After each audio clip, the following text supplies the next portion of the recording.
Today we have Ashley Willis with us, which I'm very excited we could finally connect. How are you doing, Ashley? I'm doing so well, Dolly. I'm excited to talk to you today.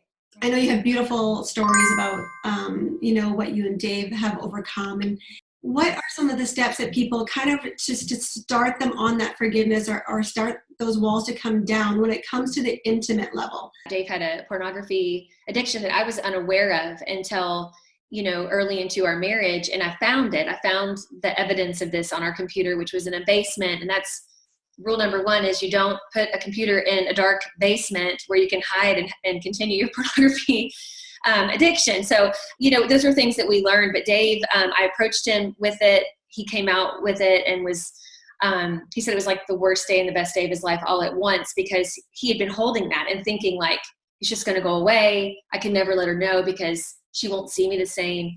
And so we had to walk through that. And, I think the first thing that we had to understand is that forgiveness and trust are two different things. Like Dave broke my trust because he was going and looking at these images to fulfill his sexual needs. And that is definitely breaking, trust and going against our marriage vows. And it hurt me, and it angered me, it disgusted me, and there were all these different emotions. But I knew that just like forgiveness is described in the Bible, forgiveness is something that we can give. You don't earn forgiveness, you give it. And I knew that in order for us to move forward, I had to forgive Dave first and foremost. It doesn't mean what he did didn't matter, didn't hurt me, or that there wouldn't be consequences. It just meant that I loved him enough that I was going to forgive him and let God do the rest. And I was going to pursue healing over and restoration over retaliation, because I think so many times we just hold on to it because we're angry and we're hurt and we feel like I want them to pay. I want them to suffer like I've suffered. But I knew I had to let go of that in order for him to heal. And I wanted him to heal, because if he didn't stop doing these bad habits of going to porn, then we were never going to move forward and our intimacy would never be what it could. And so that was something we had to understand. But then trust is very different from forgiveness. Trust is something that can only be earned through consistent actions.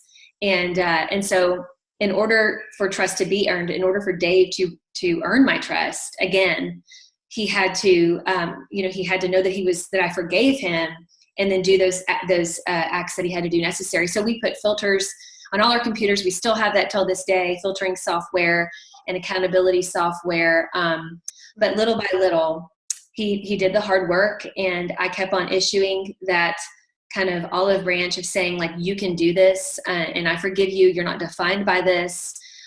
Together, we're gonna get through this together. And I think that's something we learned too, because this happened pretty early in our marriage. But I learned too that, any problem we're facing, it's just not his problem or her problem. It's our problem, because everything one does affects the other. And so when you're going through, like, where it's been something sexual, whether it's an affair, a pornography addiction, anything like that, it definitely makes you want to shut down intimately. Like, you're like, I do not want you to touch me for a while.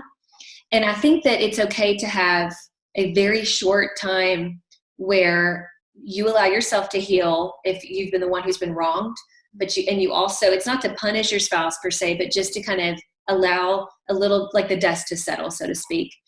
But I would say too that, and this is not just my opinion, it's in the Word, I would try to pursue intimacy as soon as possible and not allow this time to keep on going on. Because what we have found in the work that we've done is, if you just completely, like, take sex off the table, and I'm not talking about medical conditions here. I mean, there's certain, other times when people have medical conditions. So this is not what I'm talking about.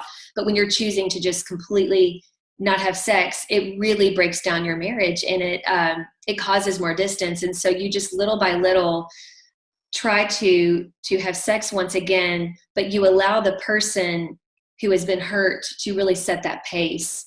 And the person, the spouse who did the wrong thing, whatever that is, just really treads lightly. But I would say that the more that you can both talk about it more, just really, really listen to each other and talk to each other more, the more healing can take place, and the closer you feel. Because, like I stated before, intimacy really starts through conversation and through transparency and connecting on that level. Even when we were going through what we went through and we came to that place of forgiveness, I can honestly say that the moment that, I forgave him and he forgave me, I forgave him, it was the I had an intensely powerful feeling.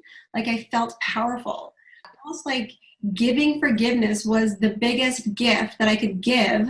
And it made me feel just full, like just to be able to give it. And that feeling, like I hung on to that feeling every day because, you know, they say every day after that, you have to wake up and choose to forgive and choose to, you know. It is. One of my favorite quotes is from St. Augustine. It says, holding a grudge is like drinking poison and hoping the other person dies. And I think that's such a good image because that is, if we don't forgive, that's what we're doing. We're just like drinking poison, thinking we're hurt, you know, we're like holding it over their head, but really we're hurting ourselves. 2 quick questions. You have to do this all over again. Back to square one with Dave, you know, and now you can look at yourself. You're about to go through this again. Is there something that you tell yourself? Oh, goodness. I think for me personally, it's just that there's nothing that is too big for God to get you through it. Because there's been more things that we share in the book that we have been through more than the porn stuff. I mean, there's always things. Everybody has a story. You know, you and I do, and everybody watching this does. We all have trouble. You know, Jesus himself said, in this world, you will have trouble, but take heart, I have overcome the world. And I think, you know, I always say this, I wouldn't want to go through those things again just because they're very hurtful and it's just hard. But at the same time, I'm so grateful that we walked through that together because it really did show me God's power in our lives when we turned it over to him and surrender to him and really clinging to his word. I mean, like there were times where I would have to say it out loud and remind myself of God's truth. And I think it's good in those moments we're brought to our knees and we're humbled and we're, you know, sometimes it's like all we have is God. Like all we have is just our hope in the Lord. It shows me so clearly his power in our lives. And for anybody watching, I just want them to know that there literally is nothing too big for God. And it does take work though. It takes, like you said, Dolly, every day getting up and saying, I choose you again and I forgive you. Lastly, a verse that you lean on.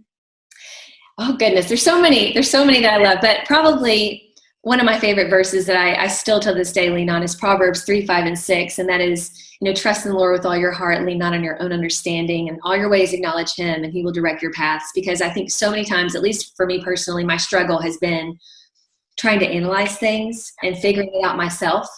And it just doesn't help. You know, it's like, I just have to trust God and know that even though this is not how I saw things playing out, or even though this is not the way I would do it, just trusting that his ways are so much better than our ways, and keeping on that path, you know, acknowledging him, knowing like, I'm going to keep doing what God has asked me to do, what he's put before me. And I know he's going to take care of the rest. I love it. Thank you so much. And thank you for taking your time today. This was Absolutely. Yeah, this is great. And I appreciate everything that you and Dave do. Again, Naked Marriage Podcast is fantastic. And of course the book, Naked Marriage. So thank you, Ashley, so much. Oh, thank you so much too, Dolly.